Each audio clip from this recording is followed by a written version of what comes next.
Have you ever wondered how bees, these tiny creatures buzzing around, are able to gather nectar from flowers? As we delve into the mysteries of the natural world, we find ourselves mesmerized by the humble bee. Bees, small as they are, play a colossal role in our ecosystem, acting as nature's most industrious pollinators. In the grand theater of nature, bees perform a vital act, transferring pollen from male to female flower parts, thus ensuring the dance of life continues. But how do these tiny creatures manage such a Herculean task? The answer lies in a small yet complex tool that bees possess, their proboscis. The proboscis, often mistaken for a simple straw, is the key to the bee's nectar-gathering prowess. This extraordinary instrument, a marvel of nature's design, enables the bee to extract nectar from even the most intricate of flowers.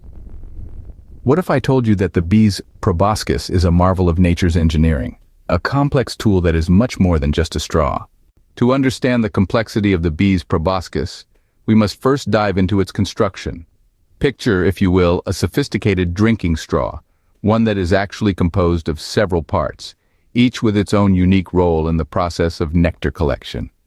At the heart of the proboscis lies the glossa, a long, flexible tube that extends into the depths of flowers to slurp up the sweet nectar. This isn't just any old tube, though. The glossa is covered in tiny hairs that help to pull the nectar up, working in much the same way as the fibers in a towel soaking up water.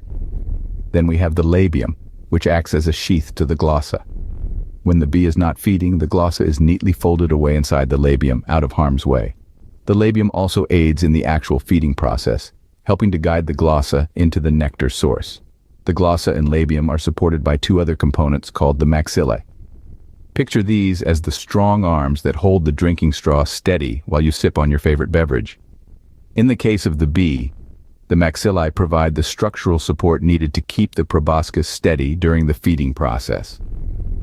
But the proboscis is more than just a set of parts working in harmony.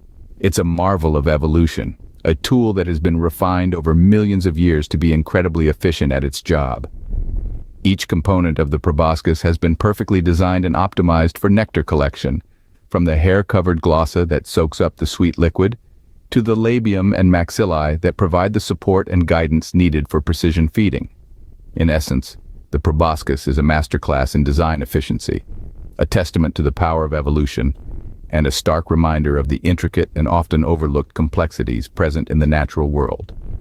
So, the proboscis is not simply a straw, but a highly specialized and intricate tool designed for efficient nectar collection. Now that we understand its structure, let's see how the bee's proboscis works in action. The process begins when the bee lands on a flower, its sensory antennae detecting the sweet aroma of nectar.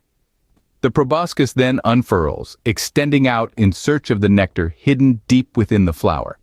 The proboscis acts much like a straw, its two separate tubes working in harmony.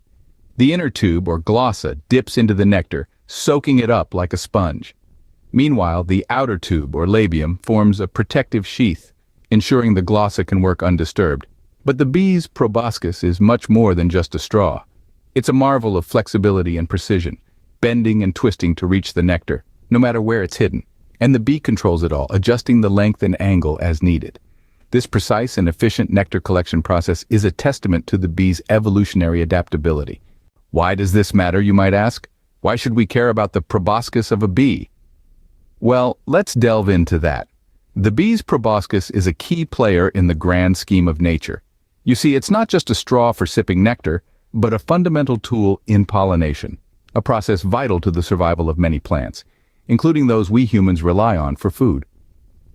Every time a bee visits a flower, its proboscis not only draws nectar, but also picks up pollen, which is then transported to the next flower. This cross-pollination is a lifeline for countless plant species.